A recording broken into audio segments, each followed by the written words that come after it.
Dahil nga na-miss ko maglaro sa video game, bumili ako nitong gaming console. Super mura ko lang ito nakuha mga mima. Natutuwa ako dito kasi super dali niya lang gamitin as in at napakaraming laro. May kasama na rin pala siyang battery, jack, and yung kanyang cable charger. Ayan, sinubukan ko na nga maglaro dito. Tingnan nyo naman. At sino namang di makakalala kay Super Mario, diba? Ayan, gandang-ganda ako dyan mga mima. Ngayon, itetest naman natin kung gagana talaga siya sa TV mga mi. So, yan na nga. Kinabit ko muna yung jack dun sa likod ng TV. Yan yung red and yellow. Sa kanyang audio video. Ayan, di ko na pinakita sa inyo mga miha. Ayan. Kinonek ko na siya. Then, kinonek ko na rin dun sa kanyang gaming console. Then, next is pumunta tayo sa input ng ating TV.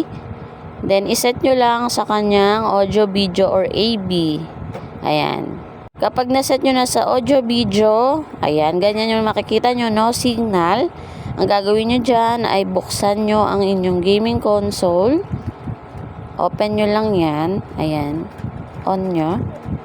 Then, ayan, pwede ka na maglaro. Pwede ka na rin bumalik sa pagkabata. Yun nga lang mga mi, hindi ganon kahaba yung kanyang jack. Hindi ko alam kung may nabibiling mas mahaba dyan kasi ayan lang, sobrang iksi niya. Kaya kung magkoconnect kayo sa TV, yan, nakatayo kayo dyan. Sa dami ng laro na yan, sure na sure akong hindi kayo mabuburyo dyan.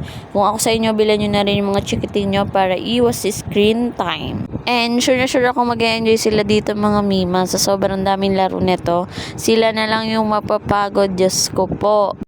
Kaya kung ako sa'yo mami, mag-check out ka na. Murang-mura lang to. Yun lang. Bye-bye!